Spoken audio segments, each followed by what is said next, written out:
We have been talking about rumors for months, wondering if Apple was actually going to pull the trigger in early 2026. Well, according to a massive leak coming out of MacRumors, it is happening. Apple has reportedly started sending out invitations for a special gathering. You know what that means. They don't invite people just to have tea and biscuits. This lines up perfectly with everything we've been hearing from Mark Gurman. We're looking at a spring event, likely in early March 2026. And the star of the show, it's the big one, the M5 MacBook Pro. Now, I'm super excited about this. Like, checking my bank account balance 3 times a day excited. Because we aren't just getting a spec bump, we're getting the arrival of the M5 Pro and the M5 Max chips. So, here is the lay of the land. We are expecting the classic lineup, the 14-inch and the 16-inch models. But the real story is the silicon inside. You're going to have 4 main configurations to stress over. The 14-inch with the M5 Pro, the 14-inch with the M5 Max, and then the same duo for the 16-inch beast. If you're a tech nerd like me, this is the Super Bowl. But, and there is a big but coming, so stick with me here. We need to talk about the design. I know. We all wanted it.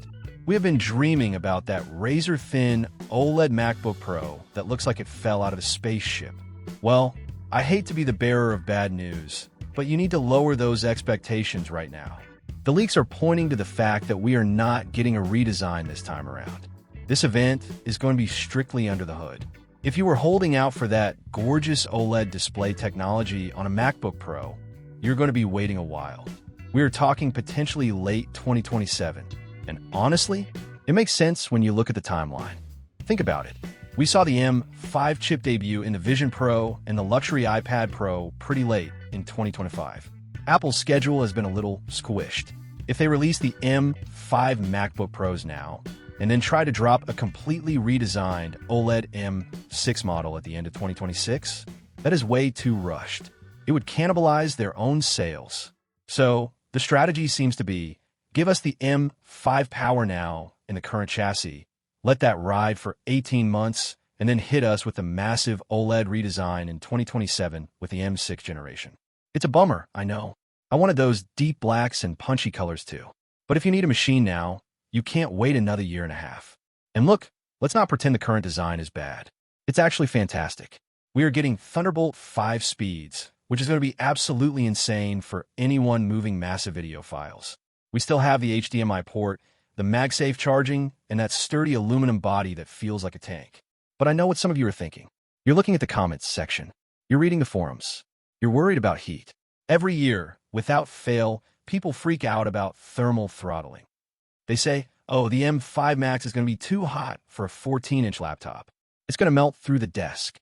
Let me give you an analogy that puts this in perspective. Buying an M5 Max MacBook Pro is like buying a Ferrari.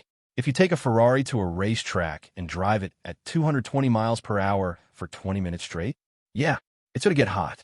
The fans are going to scream. But who drives like that? Most of us, even the pros, drive our Ferraris to the grocery store. We edit a video, we write some code, maybe we open 50 tabs in Chrome. That is not 220 miles per hour. That is cruising speed. 99% of people will never push these chips to the point where thermal throttling actually ruins their day. Synthetic benchmarks push the computer to 100% usage artificially. That isn't real life. So please, do not let the fear of a warm laptop stop you from buying one of the most powerful computers on the planet. The M5 architecture is efficient. It might get a little toasty if you're rendering a Pixar movie, but for the rest of us, it's going to be just fine.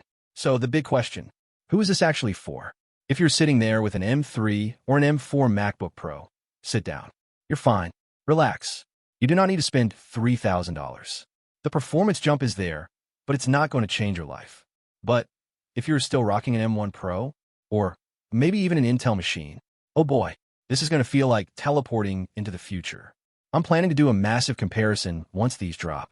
I want to put the new M5 Max side by side with the OG M1 Max.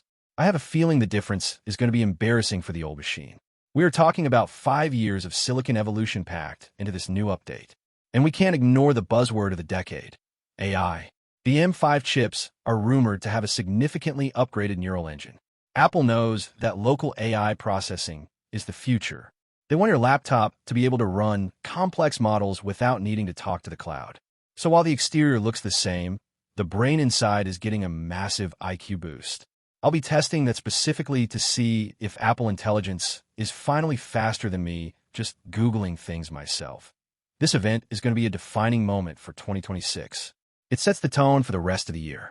We're getting the power, we're getting the ports, but we are sticking with a familiar face. I need to know where you stand on this.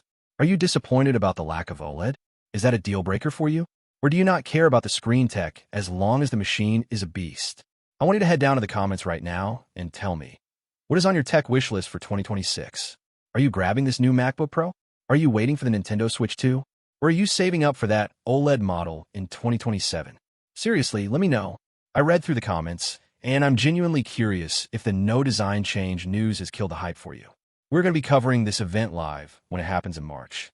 We will have the benchmarks, the thermal tests, and the honest truth about whether this upgrade is worth your hard-earned cash. So if you don't want to miss that, and you want to stay ahead of the curve without the fluff, make sure you hit that subscribe button.